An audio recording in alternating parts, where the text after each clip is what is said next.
Yeah, yeah.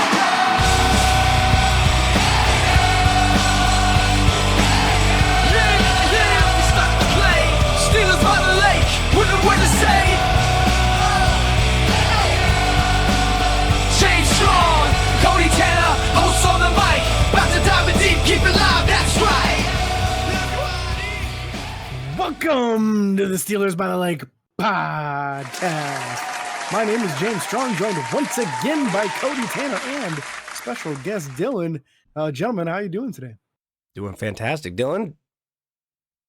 Doing good. Thanks for having me. Absolutely. Dylan is a longtime supporter of the podcast and a good friend of mine. We met back in the college days, doing some campus ministry and stuff together. So a long history with me and him there. But we're both Steeler fans, and he's talked and he's messaged me privately and messaged the show about stuff in the past. And I said, hey, let's talk some football. So Dylan's joining us today. We're excited to have him. James, as usual, we're going to go over roster moves and stuff before we talk about this unfortunate non-victory Monday here. And the non-victory actually happened on Monday with Sunday Night Football, which is wild.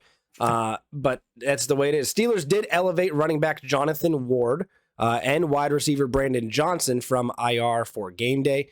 Both those guys, I called the Jonathan Ward thing. I was excited to see him get some playing time and some touches for this game. I didn't expect Brandon Johnson to have an immediate impact like he did. Yeah, that was definitely a surprising thing. When you really weren't getting a lot of production out of the wide receiver room, you didn't expect the practice squad guy to be somebody they turned to, but they did, and he did have some success in the game. Yeah. They went on to also activate Jeremiah Moon off of IR to the 53-man roster. We talked about him entering that 21-day window. Didn't take him 21 days, James. Really quick turnaround there. 1 week of training and 1 week of practicing, and he's back on the 53-man roster. Before the game, the inactives we had, Russell Wilson being that third emergency quarterback, Roman Wilson, Jalen Warren, Alex Highsmith, Max Sharping, Michael Pruitt, and Cordero Patterson. All those guys listed as inactive for the game. And then also Larry Ogunjobi was listed as questionable with a groin injury. Isaac Siamalu did get the start. And James, we'll get to that in a little bit. Started off a little rough, but I think he did improve as the game went on. But James, we got to talk about this Steelers game. And Dylan, feel free to share your thoughts with us at any moment. So where do you want to start, James? Well, I think appropriately, when it rains, it pours, right? And that kind of summarizes this game in kind of how the season is turning for us. We started off the first couple of weeks. You weren't seeing touchdowns on the first few drives, but you were seeing successful drives that at least got field goals. It has gone from that to 3 and outs. This is an alarming trend with a very slow start for the offense. At least the defense wasn't quite as bad to start the game off as they were last week, so that was a step in the right direction. Mm-hmm. But these slow starts that the offense has been experiencing is just crippling. You can't play successful offense for only one half of a football game and expect to win in the NFL. You can't continuously score less than 20 points and expect to win. We've got some real issues that we've got to fix on this offensive side of the football. Yeah. We got 3 turnovers in the game, and we'll get to this kind of stuff here momentarily. 3 turnovers in the game, and only one of them led to points. The other 2 of them led to 3 and outs, and just kind of unfortunate. Actually, excuse me, technically 4 turnovers in the game, if I'm not mistaken. We had the 1 fumble, we had the interception towards the end of the first half, and then we had the blocked field goal, which ended in a 3 and out for us. And then we got that late interception that we wound up getting a touchdown off of. But just got to have more consistency out of, in my opinion, both sides of the ball. But man, the offense, and everyone wants to go out and blame Justin Fields on this. And we're going to talk numbers here just in a second. I don't think Justin Fields lost this game. I don't think it was his best game. I don't think he played very well comparatively, especially to his last game. But Justin Fields single-handedly did not lose this game. He had a beautiful throw early to Connor Hayward that was unfortunately dropped. He had a couple other throws to Van Jefferson that were dropped. George Pickens dropped the ball. A lot of drops going around that I thought we got rid of that issue when we got rid of Deontay Johnson. Unfortunately, that was not the case. James, Justin Fields on this day in this game, 15 of 27 for 131 yards, only a 4.9 average, 2 touchdowns, 0 interceptions. And he did have that one fumble that he did recover as well. So no fumbles lost there, but I thought he played fairly well. And then we can't not talk about him. Kyle Allen came in for 2 plays and threw a heater, one pass, one attempt, one completion for 19 yards. Overall, just not a phenomenal performance from the quarterback room, but no mistakes. Yeah, you're going to talk. I know where you're going. Depends on how you're going to define mistakes. To me, accuracy is a major part of the quarterback position. And early on in one of the first drives, he just barely overthrew Connor Hayward. He fully extended. He tried to catch it. He didn't complete the catch. He dropped it on the way to the ground. Then we saw on a drive shortly thereafter where he had Darnell Washington, and the guy trailing him was drastically shorter, and instead of putting a little air under the ball, he puts it on a rope. Darnell's unable to get 2 hands on it, which means you really overthrew it if you got it so high that a 6'7" guy can't get 2 hands on it. And there was another one later on in the game where he was unable to get it within the reach of Connor Hayward. And it's such a frustrating thing for me with Connor, because I love Connor Hayward, and he even contributed a touchdown in this game. Mm-hmm. But there were at least twice in this game that the fact that he isn't at least 6'2" or 6'3" meant that it was an incomplete pass because it just was too far outside of his range. And a 6'2" or 6'3" tight end is a short tight end. He's only 6 foot, and it just creates a difficult situation when your quarterback already isn't the most accurate guy in the world. You need a good wingspan out of people. You need a good catching radius. And that is hurting him a little bit. I felt accuracy was Justin Fields' biggest issue in this game. I was happy with the fact that he didn't turn it over like he's been doing. We didn't have the snap issue, right? The no center exchange with the quarterback issue. That's a nice step in the right direction. But way too many times making the wrong decision, scrambling into pressure again instead of standing in a clean pocket and delivering a pass, missing people that were open and throwing to somebody that's covered. I thought it was a regression game for Justin Fields. And even the touchdowns, like, I'm happy that he has 2 touchdowns to 0 interceptions, but Connor Hayward was wide open and Pat Freiermuth was a shuffle pass. So neither one of these were difficult passes. Yeah, Dylan, what were you going to say? It's frustrating how he can be so accurate some of the time. Mm-hmm. Does that make sense to you guys? Yeah. Yeah, I mean, we've seen his accuracy improve over the course of the year so far, up until this game. He makes beautiful throws in the super tight NFL windows, but then there's times where he's just overthrowing people. Yeah. It's just a little too fast for him. Yeah, I would argue the Connor Hayward one wasn't overthrown. He got both hands on it. That first pass early, James, I understand that he had to extend for it when in reality there was enough space between him and his guy that he probably couldn't, he shouldn't have had to. But that one's hard to blame on Justin when you have 2 hands on it, you bring it into your chest, and then the ground causes the fumble or the slipperiness of the ball. We had that massive rainstorm before the game where the game was delayed almost an hour and a half. So that one's hard to blame on him. I understand the Darnell one completely and agree completely. You put a little bit of air on that. There's no safety to help in that situation. Give him some time to go high point that ball. I think if we do that in half the time that Darnell Washington's in the game, we'd get more points. But yeah, no, I agree, James. Justin Fields was not as accurate as he previously was in other games. And I think I'm just coming to his defense because I know that people are calling for Russell Wilson to take the starting role now. And we'll get into that after the game recap and share our thoughts. But Justin Fields by far did not cause the loss in this game. I don't want to blame it on him by any means. Najee Harris in the running game, another very poor production game out of him. They took him out more often than I expected in this game as well. 14 carries for 42 yards, 3-yard average. Aaron Champlin came in, ran 4 carries for 14 yards, 3.5 average. And then Jonathan Ward had 2 carries for 9 yards with a 4.5-yard average. Justin Fields also scrambled 6 times for 27 yards. No touchdowns on the board for the running back room. But James and Dylan, this just felt like a very blah game, to say the least, out of our running game. Yeah, for sure. And we started to finally see some actual orchestrated quarterback run plays, Mm-hmm. as to where previously all his runs were scrambles off of pass plays. We saw some drawn up plays for it and to some success, but I don't like the hits that he's taking. Nope.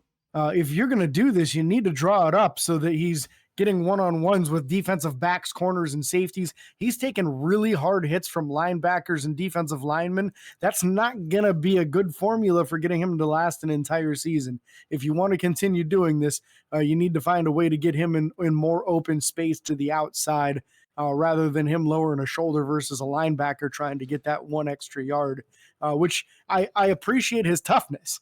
The kid runs really tough. He runs like a fullback, but a quarterback that runs like a fullback ends up on the injured reserve, and I don't want that. Yeah. Yeah, no doubt. I think go ahead. No, go ahead. I think the run game's been disappointing the last few weeks, other than Cordella Patterson. He was popping off, and then he got injured. It's just odd to me because it's the same line, and it seemed like every rush was going for 5, 6, 7 yards. And then he went down. It's weird how slow Najee's been.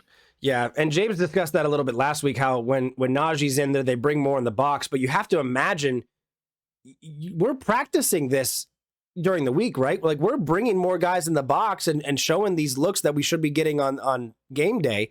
I don't understand how people are still... There were so many times in the run game last night that I saw our offensive linemen turned around facing Najee. It happened so often where they were getting ripped and swam through. And I was like, what is happening? How does this, like, if we have to double team one of these guys, especially with them missing their two best defensive linemen, I don't understand how we're getting in these situations where we're just getting beat so bad and Najee's getting hit behind the line of scrimmage or at the line of scrimmage. Najee Harris is very much like Derrick Henry, and we understand you have to give them running room. You have to let them get going, and we just can't do it. I don't know if we're not scheming it correctly, if we need to use different blockers, different tight ends, a fullback, whatever it needs to be. The one thing I will say, James, we talked about the fourth down conversion they tried to do last week or 2 weeks ago when they didn't put anyone behind or in front, no lead blocker and no one behind Justin Fields to push the pile. Well, this week, they must have been listening to the show, James, because they put Pat Fryermuth right on his butt. And when they snapped that ball, I mean, Pat just pushed him right through. And it worked perfectly. When you have 4th and 1, even 4th and 2, to sometimes if you put someone in the position like that to push, it's hard to deny that unless you're going up against like Haloti Nagata, which thankfully he's retired, or Ndamukong Suh, or some of these big guys. They didn't have anyone like that, and I'm happy that they changed that up a little bit. And experience goes a long way in those situations too. And if you watch back on that play from like an aerial view, you'll see Isaac Seumalo get an incredible push. And that goes with his experience with the Philadelphia Eagles and them running that successfully for so many years. They understood low man wins submarine. It isn't about driving your guy backwards. It's about getting into his legs so that he can't produce any drive and your quarterback can push his way through. Yeah. So Isaac Seumalo was a good like yard and a half in front of everybody else, which allowed somewhere for Justin Fields to go. And I don't think, honestly, Fryermuth even really had to push him all that much because of the generated area there by both Seumalo and Frazier right next to him. So excellent job by the blockers on that play. And like you said, it's a good idea to have somebody behind him that can push in case you do hit a wall, kind of spin off one way or another and try to surge for that last second. Also, I kind of want to say with the running game woes right now, I feel like when Najee's on the field, they're just loading the box almost every single time. And we're seeing the last 2 weeks what the solution to this is. Najee is actually really, really gifted as a receiver out of the back. Yep. And he's not being used that way the last couple of years because of how successful Jaylen Warren has been. And nobody was saying, take Jaylen Warren off of the field. We shouldn't. Jaylen Warren was an excellent player. But now that he's injured and Najee's getting some of these receiving options, we're seeing him in the open field break these short 5-yard catches off for 15, 20, 25 yards sometimes. I think early in a game, you should pound the pass to Najee Harris, forcing them to back off a little bit, and then it's going to open up some running room. I think they're playing ultra aggressive early, knowing that we're going to want to run the ball and giving them nowhere to go.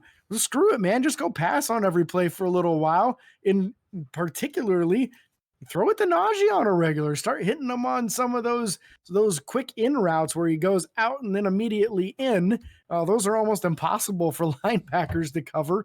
Pop them open and throw it to them 4 or 5 times on the first drive.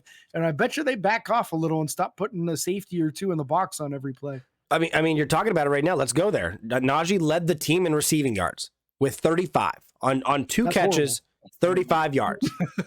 That is so pitiful. And I don't want to say that, and we'll talk to Dylan. We'll talk about this at some point. We were throwing the ball more on first down. We were throwing the ball more in the game. We were taking shots downfield that I like. The early one to Connor Hayward, the one down the field to Van Jefferson, couple down the field to George Pickens.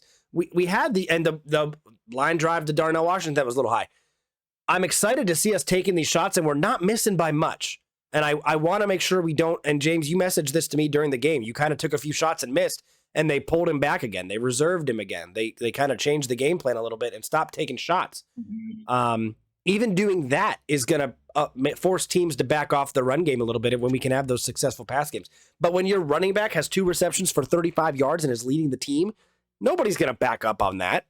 There's no reason to. Most of that's yards after catch too. Let's be real. Yep. Those were short passes that he got a lot of yards after the catch on.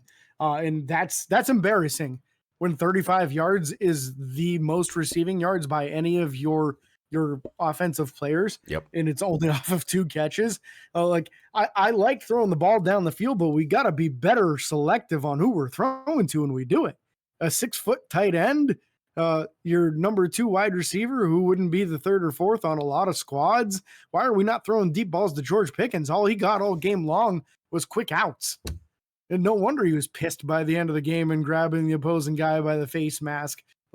I get it, man. This is a deep ball guy who got nothing but quick slants and quick outs all game long and really didn't get a whole lot of playing time either. Nope. And then you're wondering why you're not putting any points on the board. You're wondering why you're not moving the ball. I don't know. Maybe throw it to the most talented guy on offense and it'll happen. Maybe. I saw that I'm sorry, go ahead. No, go ahead, Dylan. All you. I saw that George Pickens only played 60% of the offensive snaps, and I thought his stat line was pitiful. What did he have, 26 yards? Yeah, 26 yards on 3 catches, on 7 targets. Yeah. It just makes no sense why you wouldn't feed him if he's clearly the most talented guy out there. Yeah. I mean, even catch radius, Yep. I mean, my thing is, he has the catch radius. If you take him out and he only plays 60%, that's the defense already not having to guard somebody. Like having George out there, you have to debate or think about putting double coverage or at least having a safety high over top. No doubt. If he's not on the field, you can jam the box all game long. You don't have to worry about getting beat deep. Who's beating you? Nobody. None of these other guys are separating from the defenders. Nope. Even Matt Canada kept him out there running go routes, at least taking defenders away. Yeah. Well, and then that leads into the question that we'll ask later. Like, what's the? Let's ask it now. What's the issue with this offense?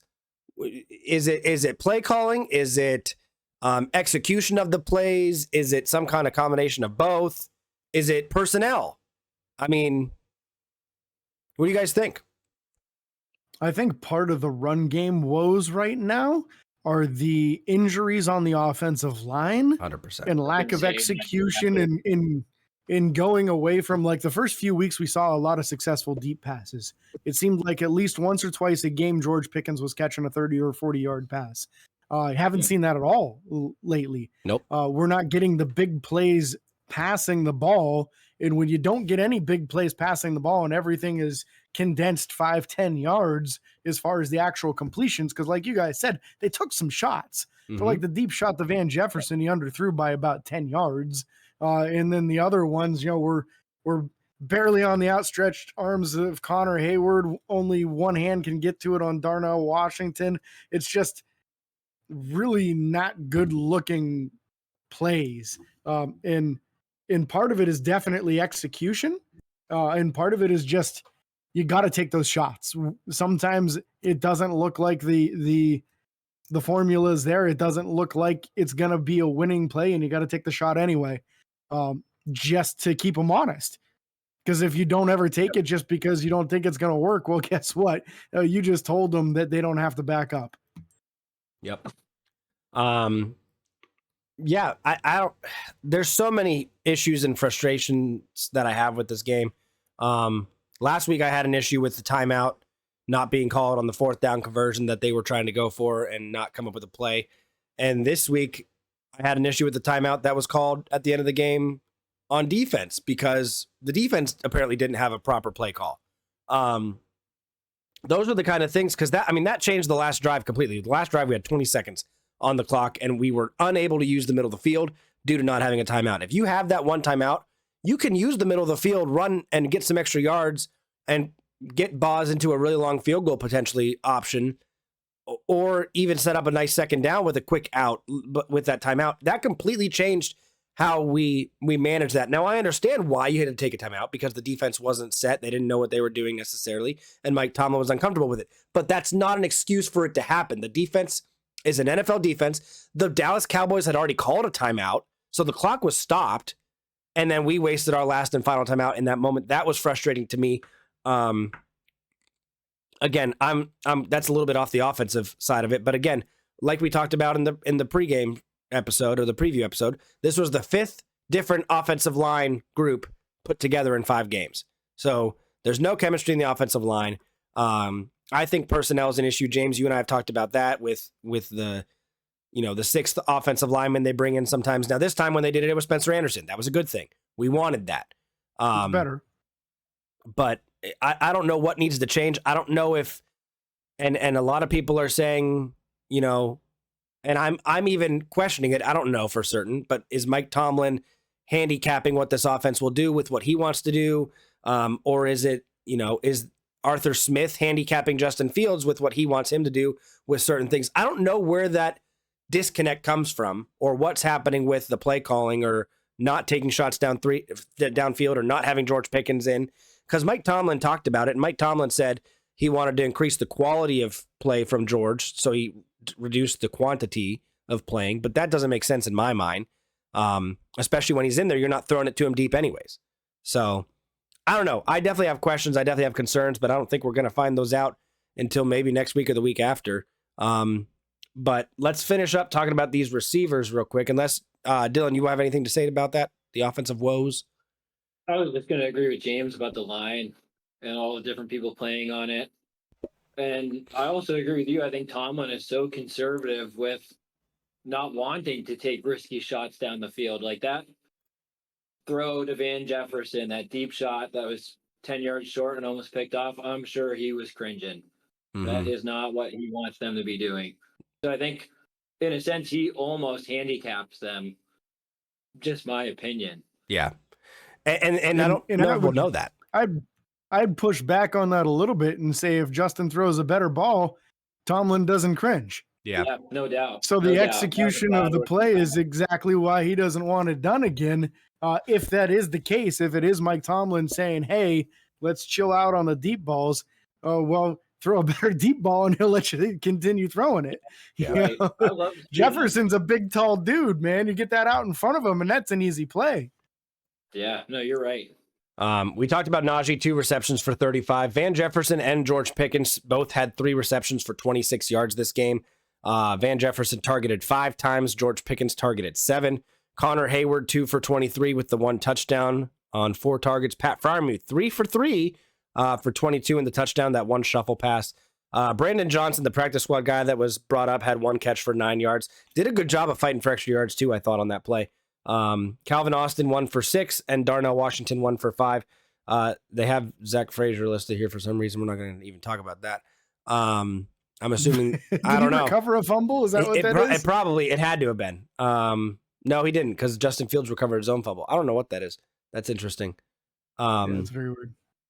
But again, the lack of productivity here is just a show of the entire offense's lack of productivity. When you're not running the ball well, you're not going to have time to pass. When you don't have time to pass, you can't let plays progress.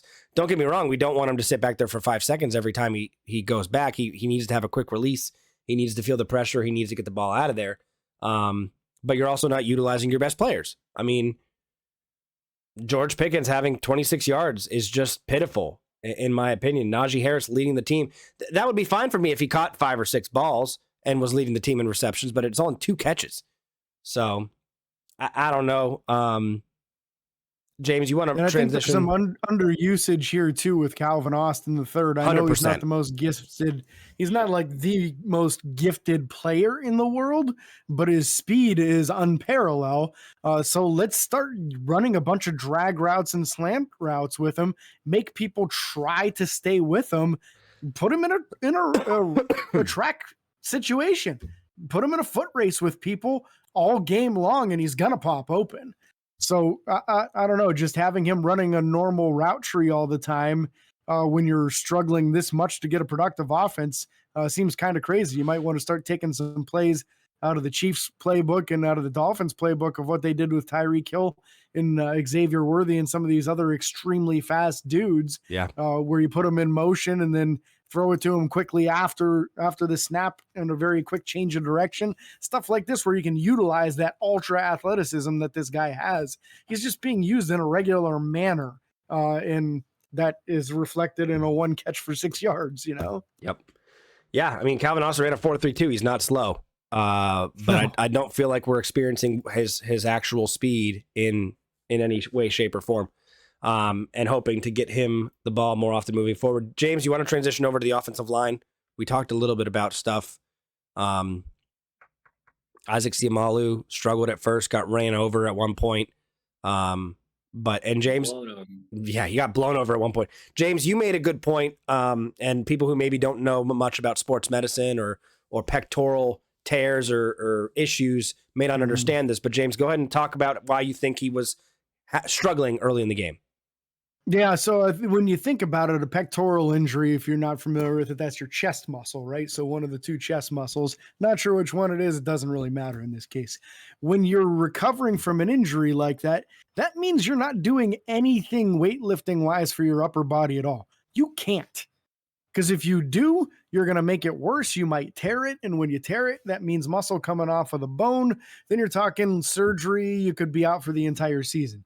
So one thing he's not able to do is lift weights to maintain or increase his strength, which means naturally you're going to lose some of that. So some of that physicality is just going to naturally not be where it was previously due to the fact that he wasn't able to work out for basically a month there. So that's, I think, partially to do with what happened there. And that would also explain why when he won on that tush push play, it was a technique thing. He was able to dive, submerge, get below everybody else, rely on his technique. He didn't have to rely on brute strength. So I think this is going to be some growing pains with Isaac as he gets that strength back. It might take him a month or even after the bye week before we see him back to that more dominant strength of what he had previous to the injury. Yeah. Overall, the offensive line, I thought Zach Frazier had himself a pretty good game for the most part. Broderick Jones got beat a couple times inside, and it was just frustrating to see. I don't know.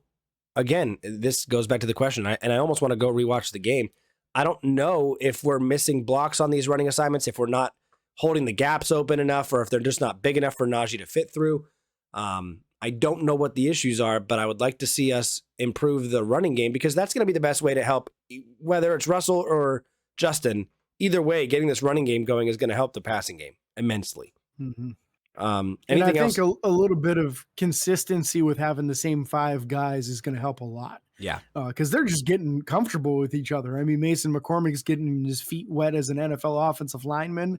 And it takes a little bit knowing what the guy next to you is going to do, where his hand placement is going to be versus yours. So you're not tripping over each other with your feet. There's a lot going on here that I think is contributing to these issues right now with both protection and with opening holes on the offensive line. And I think some of this is going to work itself out because they are some good offensive linemen, but it's difficult. One thing that I did take as a takeaway though, Zach Frazier, according to PFF, is the 3rd best rated center in the entire NFL right now. That's pretty promising to see. Yeah. Yeah, we'll take that. James, anything else on offensive line as a whole, or do you want to move to defensive line? Nah, let's move to the defensive line so I can start complaining again. Oh, here we go. All right. Yeah, I mean, defensive line, the high point was definitely Cam Hayward. Cam Hayward hit the quarterback once, had 4 total tackles. Outside of that, it was a kind of quiet game. Montrevious Adams almost made a big play at one point, stopping a running back in the backfield, but missed the tackle, unfortunately. Outside of that, Larry Ogunjobi had a tackle for loss, but other than that, a quiet game. And then we got to see Dean Lowry and DeMarvin Leal, and Keanu Benton obviously played. Keanu Benton had a pass breakup too, which was really good. It was right after Renegade. Yep. First play after Renegade. Benton knocked it down in typical Steeler fashion. I was disappointed with the defensive line from a pass rush perspective, and maybe even more so from stopping the run. Yeah. I feel like we got some really good effort out of the middle linebackers and even out of the safeties. Once again, we're going to look at this and see both Minkah Fitzpatrick and Deshaun Elliott's names at the top of the tackle list, which you don't want to see. But this week we did see Patrick Queen and Peyton Wilson both up there as well. So these guys are starting to clean it up. But I think Larry Ogunjobi, either the groin was bothering him, realized, nor near the later portions of the game, he really wasn't even playing.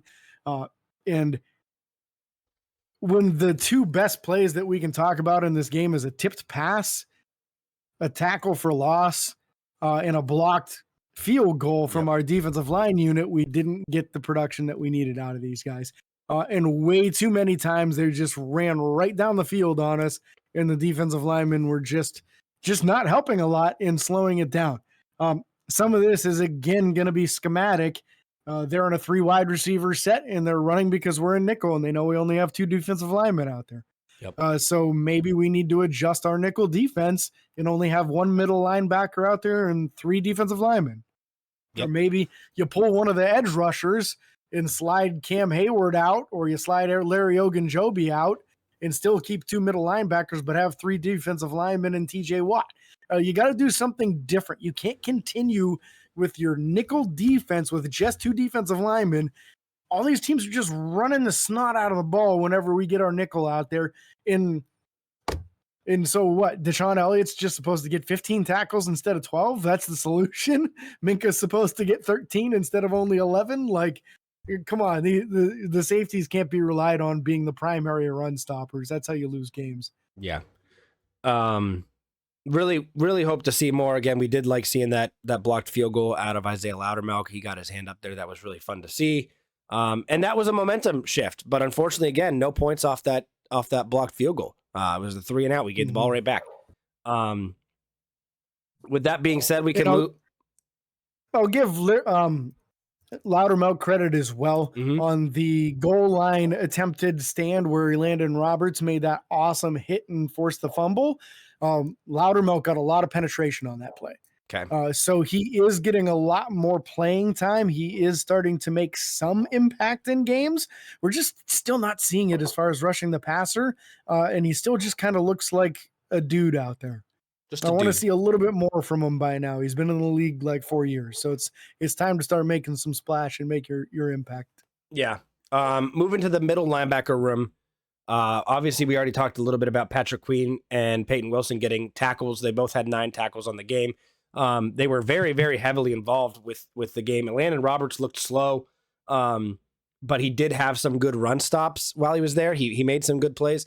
Again, I don't know if at some point, James, you texted me this during the game, at some point, do they make the full-time switch to Peyton Wilson? I feel like he gives us kind of the best of both worlds without being a glaring red flag on the defense if they switch up to a passing situation. And ironically, the 2 best run stops by the middle linebackers in this game were from Landon Roberts and Peyton Wilson. Yep. We saw Peyton Wilson slice underneath an offensive lineman and hit a running back in the backfield for a loss. And then at the goal line on that very last drive, we saw kamikaze style with Landon Roberts diving over the pile and crushing the running back, and the ball popped out. And unfortunately, nobody from Pittsburgh was able to jump on that ball. Otherwise, we're talking about a Steelers victory right now because they would have just run the clock out at that point. Yep. I thought Troy got fat, cut his hair, and came back and flew through the air on that play. That was crazy. right? And the first part of that is why he's probably on his way out, right? If you're saying he got fat and now he looks like he landed, Yep. well, yeah.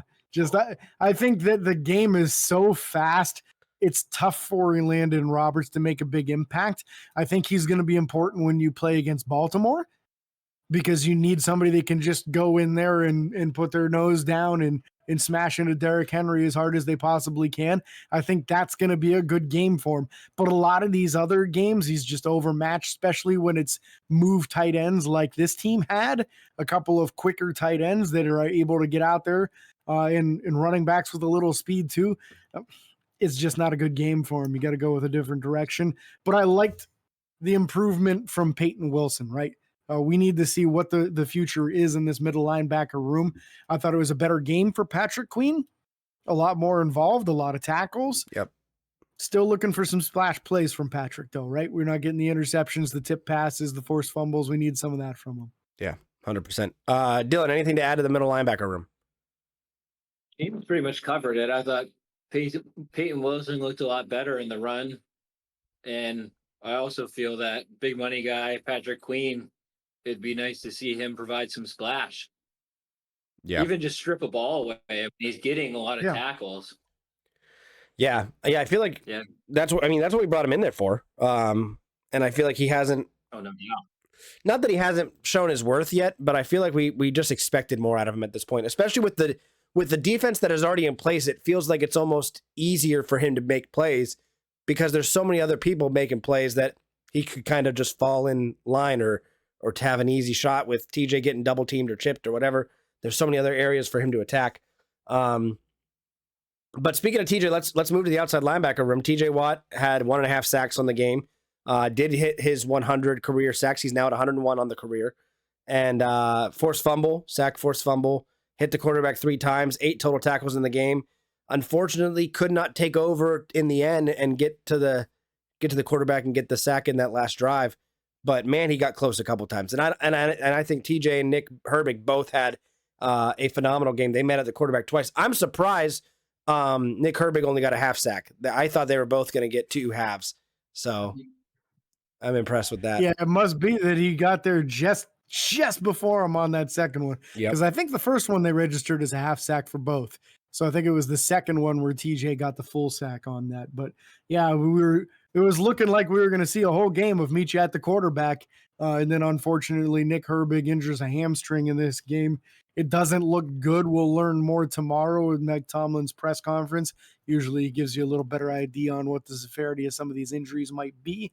My guess is this hamstring injury is going to be something to knock him out for at least a month, maybe more. But then shortly after that, the Marvin Leal went down. Yep. And it, referred to as a neck, possibly stinger injury. Not really sure. Again, we'll get more insight on that tomorrow. But that's scary, man, because Alex Highsmith doesn't look like he's even remotely close to ready to come back. If one of these two isn't ready for next week, you are razor thin. And teams are just going to double and triple TJ and take him out of the game, man, because they're not going to fear Jeremiah Moon, who was laying on his stomach getting pancaked on the final play of the game last night. Yep. They don't fear that guy, right? And there's nobody out there in free agency right now that you can go get. Unless you can get Marcus Golden to come out of retirement, maybe. I don't know. He retired so fast in this preseason. I don't think that's a possibility. Neither do I. No, and it's like exciting to see the play that we've gotten to see out of TJ Watt, Nick Herbig, and Alex Highsmith. But then when you got 2 of those guys down. Even TJ Watt came out of this game for a while with that potential injury and was resting over there on the sideline for a little bit. If TJ goes down, we're in trouble. And I don't know what we're gonna do in that situation. Obviously you sign somebody, you bring somebody in, you elevate somebody, whatever you got to do. But man, this offensive or this outside linebacker room is taking a beating right now. And it's one of the highlights on the defense. So that's very unfortunate. I think if they get creative here, maybe a little Peyton Wilson on passing rushing situations out at outside linebacker might be a solution to help. Yeah. But it's not a long-term solution. That's a short-term solution. Mm-hmm. Dylan, what were you going to say? Dylan, go ahead. Did it look to you guys like they moved TJ around a little bit more than usual. I saw him They coming did. through the front or through the inside line a little bit more than normal. Yeah. He also dropped in the coverage, which he's done that before, but it's rare to see. Yeah. Mhm. It was just Yeah. interesting to me. Coming through the middle, almost standing upright on one of those plays too. Yeah. Ironically enough, the last time we played Dallas was CeeDee Lamb's rookie year, and they tried to send TJ Watt out to cover him, and CeeDee Lamb got a touchdown on him. So that was a fun time. They should. I think typically the only time you see TJ do that is in like third and short situation, fourth and short, when he's trying to help stack up the middle of that defensive line to prevent an interior run. So I was actually excited to see him get moved around a little bit in this game because that does make it more difficult for them to double team and chip him. Yeah. So if he's why pass not? rushing from different, yeah. If you don't know where he's coming from, you don't know where to send the second blocker, right? So that's something that he's always just lined up on his side, and maybe once a game switched to the other side. So moving him around a little bit is nice, but I think once the injuries started stacking up, they stopped playing around with that. Yeah. Oh, moving on to the fun part of this, the secondary. I'm going to go safeties first because I need to talk about something semi-decent. Minka Fitzpatrick and Deshaun Elliott leading the team in tackles, 10 and 9 respectively. Minka had a pass breakup. Deshaun Elliott had a pass breakup. They weren't phenomenal this game, but they did their part for lack of anything else. I mean, Deshaun Elliott was in there involved in a lot of tackles inside the box and the running plays. Minka was stopping a lot of receiving things and getting receivers down to the ground without them getting in the end zone. There was one time where Joey Porter even went to just punch a ball out instead of make a tackle, and that was frustrating. Just a lot of things out of the secondary that I feel like Minka and Deshaun aren't getting to shine the way that we want them to, because they're having to play almost defensively. They have to play defensively when I want them to play an offensive defensive style. I want to go get the ball. I want to go get the player, but they have to play so quote unquote scared or reserved because of the lack of ability or creating of plays we're getting from the other skill making positions on defense, specifically the cornerback room, that it's tough. It is tough to watch sometimes. And it's frustrating for me because we saw Deshaun Elliott the first few games just look incredible, right? And it was because he was able to kind of in play safety and overhang and jump on those balls that were poorly thrown, maybe a tipped pass, and even jump on some routes when somebody else is in coverage. Both touchdowns in this game, Deshaun Elliott somehow ended up in man coverage one-on-one with a receiver. Yep. The first one, he stumbled. You can't really be mad. He just lost his footing, and his receiver ended up wide open in the corner of the end zone. The second one, that last touchdown at the end of the game, that was a wide receiver that went in motion, and the defense, for some reason, didn't have a corner go with him. They passed it off to Deshaun Elliott, and he had excellent coverage, but the ball was thrown perfectly. You can't really be that mad at him on that one either, but in the end, they got 2 touchdowns, and both of them were given up by Deshaun Elliott, and I think we just put him in bad situations, man. That's where the corners are supposed to be taking over. They're supposed to be covering those guys. Yep. And the worst part about this is you look at the game at the end, and you see an interception by Dante Jackson on a horribly thrown football. So he gets a stat line that makes it look like he had a great game when he was getting beat left and right. Joey Porter Jr. gets himself a real nice interception in the game, right? Again, not the best thrown ball in the world, but Joey made the play. He got the pick. He got a little bit of a return on it as well. But the secondary, I thought the corners really let us down in this game. And Beanie Bishop just had his worst game of the season. Yep. Minus 1 good run tackle, and he did get 1 deflected pass, I believe, in this game very early on as well. Just continuously looking like he was out of position, not able to run with guys he's trying to cover. And he's a fast guy. He was like a 4.45 or something. He's not a slow dude, but he's struggling in man coverage. I don't know if he's just comfortable with what he's doing, if he's having a tough time understanding his assignments, or what it is. But there really isn't anybody else to put out there either, and that's kind of scary. Yeah, I think the big thing for me, and I kind of just processed this in the moment while you were talking about it, James. I feel like there's a lack of trust on defense. I feel like every player doesn't trust that the other player is going to play their job correctly, and people are trying to do too much and it's putting them out of position, or they're just trying to go make a play instead of just doing their role. You know, a lot of time they talk about staying home. They talk about getting home. They talk about doing your job. And on defense, I feel like that's mostly talked about on defense and the offensive line. If you block your guy and I block mine, this will be successful. On defense, if you guard your zone and I guard mine, or if you guard your man and I guard mine, that's a successful defense. I feel like somewhere there's a disconnect. I don't know if it's a lack of mistrust, if it's the lack of chemistry, if it's uncomfort, whatever it is that is causing this defense to not mesh the way they were early and often. And it could simply come from last week. You know, last week they gave up the most amount of points they've given up in a single game. And then maybe they're struggling now. Maybe there's a mental gap. Maybe there's a mental blockage. I don't know. But the defense has to get together, watch some film, and just discuss. If I was a head coach or the defensive coordinator, I would just sit them in a room and let them watch every single play from the 22-man camera. Give Cam Hayward the remote and say, pause it and play it whenever you need. And just let the defensive room talk. Let them communicate with each other. Let them figure it out. Sometimes I feel like you can overcoach things. This defense is full of veterans. This defense is full of playmakers. I think you just got to let them figure out what the heck they're doing and start trusting each other. Like, send them to paintball. Let them go, let them go shoot each other for a little bit with paintball guns and get some frustration out. Do something team building exercise and then go watch film. I don't know. This is me just spitballing here about some creativity and ways to get them back on board. But I felt like a lot of the issues we saw yesterday was people either trying to do too much or not trusting that someone else would do their job correctly. So I don't know if you guys have anything to say about. I think we're seeing some issues with the pass offs in zone too, where sometimes some of the younger guys, whether it be Beanie Bishop or Joey Porter, are just either not passing somebody off fast enough and then getting to their actual responsibility of the guy in the flat or the guy in the out or whatever. And so you're seeing a situation where two people are covering somebody and then no one's covering the guy in the flat that's wide open. So I think that's some stuff that's just either it's going to get better as the season goes on, or somebody's going to get benched and we're going to get answers that way on who's responsible for the blown coverages. Yep.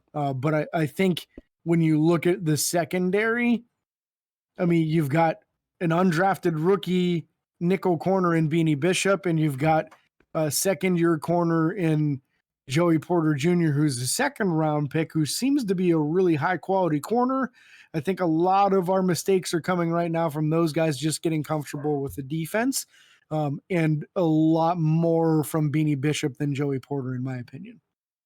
Yeah. I don't have anything else to say about this secondary room. Dylan, you got anything? When does Sutton come back? 10?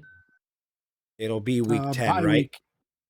Yeah, he'll be back at week 10. Yeah, because we have a bye week on 9 and it's an 8-game suspension. Yep. Whose job will he take upon his return? Beanie's. Beanie Bishop. Definitely Beanie Bishop. He got walked deep on one of those plays. Yeah, literally lost. You saw him turn around like he didn't know where the heck he was. Yeah. That was very, very, very unfortunate. With that being said, let's move on to special teams here for a second. Aaron Shamplin had 4 kick returns for 101 yards. I didn't think he looked bad. No big playmaking there, but he didn't put us in any kind of crazy situation either. No punt returns on the game. Boswell was 1 for 1 on field goals. Shocker there. 2 for 2 on extra points. And then Corliss Waitman had 5 punts for 222 yards, 44.4 average. One was a touchback. 2 were inside the 20. It was a decent game for the punting game. I'm upset that he had to punt 5 times, but it was a decent game for him. Outside of that, I mean, let's have the discussion before we end the show. At this point, Justin Fields led the team to 3-0, and now we're sitting here at 3-2. Justin Fields has yet to throw an interception that we personally feel was his fault. Granted, 2 passes he threw yesterday could have been picked off. Is this officially moving forward? Justin Fields, is Justin Fields now on the bench? Is Russell Wilson going to start next week? What do you guys think? Dylan, I'm going to let you go first. I hope it's Justin Fields. I think he's showing enough. Mm-hmm. I think even though we lost against the Colts, he almost willed that game to victory. I think he's showing enough. I hope they stick with him. I think he could potentially be the future if he keeps it up. Yeah. James? I think that what we're seeing the last 2 weeks from Justin Fields is a tendency to be a better quarterback in the second half than in the first half. He's coming out a little bit inaccurate at the beginning of games, not as decisive as he needs to be, and drives just aren't continuing and they aren't happening, and we're not scoring enough points in the first half. So the real question is, how long is it okay to get one good half of football out of your quarterback and not get a lot of points? At what point in time are you going to say, hey, I need 4 good quarters of football? And is it going to go back to 4 good quarters of football? I think you give him one more game. I think you give him the game against the Raiders. If you again see only one half of good quality football from him, you have to start considering Russell Wilson, especially if it's another loss. If we're talking about 3 losses in a row where the first half performance is just not very good, in the second half last week was incredible, right? That might have been the best performance of Justin Fields' career, is the second half of that game against the Colts. But the first half was so bad that even that kind of performance wasn't enough to win the game. Yeah. So we got to get more out of that consistently if you want to win more than 9 games on a season. Yeah. Yeah, I think I'm with both of you. I think Justin Fields hasn't done enough to lose the job at this point. I think you stick with him, especially if you think he's your future. Don't do what Chicago and every other team has done, where they've put somebody in there, and then when they struggle a little bit, they're like, well, I'll take the bench, because that can demoralize somebody and defeat them. And there's something to be said about when you're a professional athlete, you need to have the emotional and mental maturity to handle those things. But at the same time, I don't think, again, he's single-handedly lost these games. I don't think he's done anything that has specifically put the team in a horrible position, or that he's made a very bad choice. He hasn't even thrown bad balls where I thought he put a player in danger at this point. So I think right now is a very easy spot to make that transition. Right now is an easy spot to say, hey, 2 losses. We don't want to go 500 in the first 6 games. We're going to let Russell take this next game and roll with it. But I really think that does more bad than good, or more harm than good, to the team and to Justin. I think you stick with him for at least this next Raiders game. And it's hard to say anything too about it when he's out here with a rushing game that can't break 100 yards, with receivers that don't break 20, 30 yards receiving. Now you can say that's, Justin too. But he's so close to making some of these plays. The pass to Darnell, if you change that a little bit, that's a touchdown potentially. The pass to Connor Hayward, if Connor grabs that, or you throw it just a little bit shorter, that's a big play. The pass to Van Jefferson, if you throw that a little bit more downfield, that's a massive play. Get George Pickens in there, this game might be different as a whole. And especially with the way the defense has been struggling and giving up that 4th down touchdown. It's not like Justin Fields is out here losing these games. And like you said against the Colts, Dylan, we talked about on the show, he almost willed that last drive for a touchdown and won that game. So I'm on board with sticking with Justin Fields for now. I understand that it's a week-to-week thing, whether Mike Tomlin wants to say it's because of Russell Wilson's health or whatever. It's a week-to-week decision right now, because I think Russell Wilson's been healthy for a while. I think they're just using it as an excuse to kind of roll with Justin for now. And I think Russell, as the mature veteran, understands that and has been rolling with it as well. He's not going to say I'm healthy, because that throws Mike Tomlin and the team right under the bus. So I'm going to be interested to see. You got something to say. I'm excited for it, James. I think low key, Russ is playing the good citizen and the good teammate.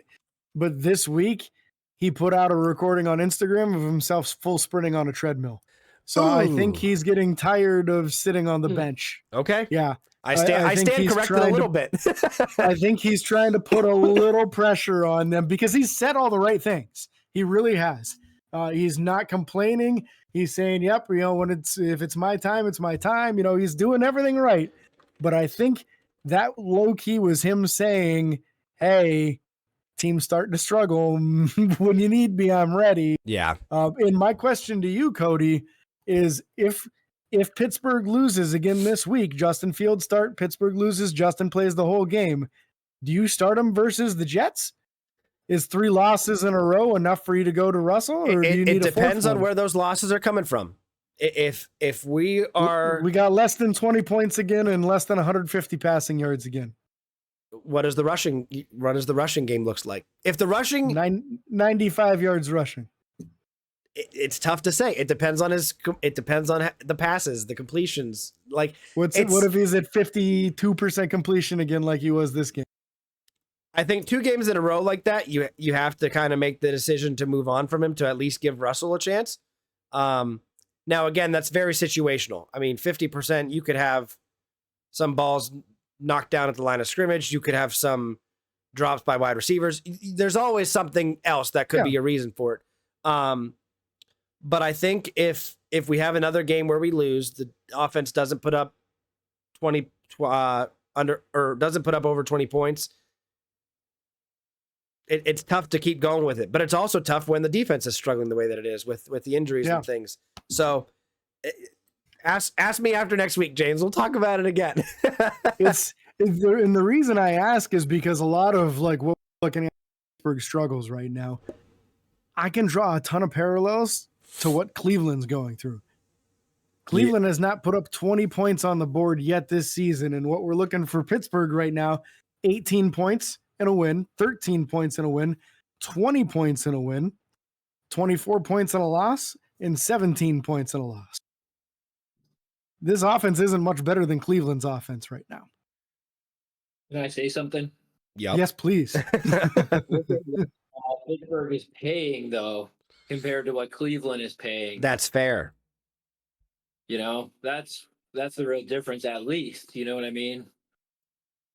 I'm curious about that because no doubt we know that Pittsburgh has the highest paid defense and the lowest paid offense, but I am curious to see about the breakdown of that. So James, I mean, you think about it, Deshaun Watson's 50-60 million himself. Nick Chubb's another 12 or 13. Cooper's got to be 15 million plus. They just paid Judy in the offseason. He's probably at least 10 or 12. Those offensive linemen are making money. I bet they have a good $120 million or more tied up in that offense. Maybe even 130 or 140. You talking about the offense for the Browns? Offense only for the Browns. Yeah, that's got to be more 128 million. Yeah. This year. Yeah. No surprise, right? Yep. You think about those guys and the guys that have been paid, but their offense is pitiful. Yep. So I think Dylan's onto something. We're struggling, but we're not paying anywhere near as much for our struggles. Yeah. So the Browns are 128 mil. The Steelers are 73 mil. The only team spending less on offense than us is the Packers. And we know where they're at. So defensively, the Browns are paying 89 mil. We're paying 136. Mm-hmm. So it's interesting to see that. It's very interesting. And the more interesting part for me is next year with the free agency things that are coming up, Pittsburgh only has 47 million invested into next year's offense. The Browns have 197. You're not giving any more money to any of the guys right now. Yeah, no. And the only guy that could be getting a raise is Najee Harris. Yep. And that's if you even keep him. And I would be very skeptical of them keeping him right now. Yeah. Especially if Jaylen Warren comes back healthy late in the year and makes a splash, and I kind of expect him to, honestly. Yep. It's going to be very interesting to see what happens moving forward. I don't have anything else for the show. Either you guys have any last minute thoughts before we end? Could I say something because of the special occasion? Absolutely. Boz for president, baby. Love it. We do love the Boz for president. Well done, Dylan. Appreciate you coming on the show and joining us this week, man. It was fun having you on. Thank you. Sorry, I don't have the best podcast etiquette. No, I you're felt like I good. was interrupting. Yeah, So I appreciate we will iron out all the kinks. There's no such thing as podcast etiquette. Interrupt each other. Get your thoughts out there. We love it. We can't thank you guys enough for listening or watching. If you're on YouTube, remember to like and follow on Facebook, Twitter, Instagram, TikTok, and YouTube. Subscribe, ring the bell. It's free. It don't cost you a thing. Don't forget the 5-star reviews on Apple Podcasts. Make James down here very happy. And also, Dylan, little promo for you. Do you do any artwork or anything anymore? Not currently. Not currently? We're working on our house. We're remodeling it. Fair enough. Well, if Dylan ever gets back into stuff, we'll happily share your pages or whatever you want to share. So I appreciate it. can't thank you guys enough. So for James and myself and Dylan Sonney, peace. Peace.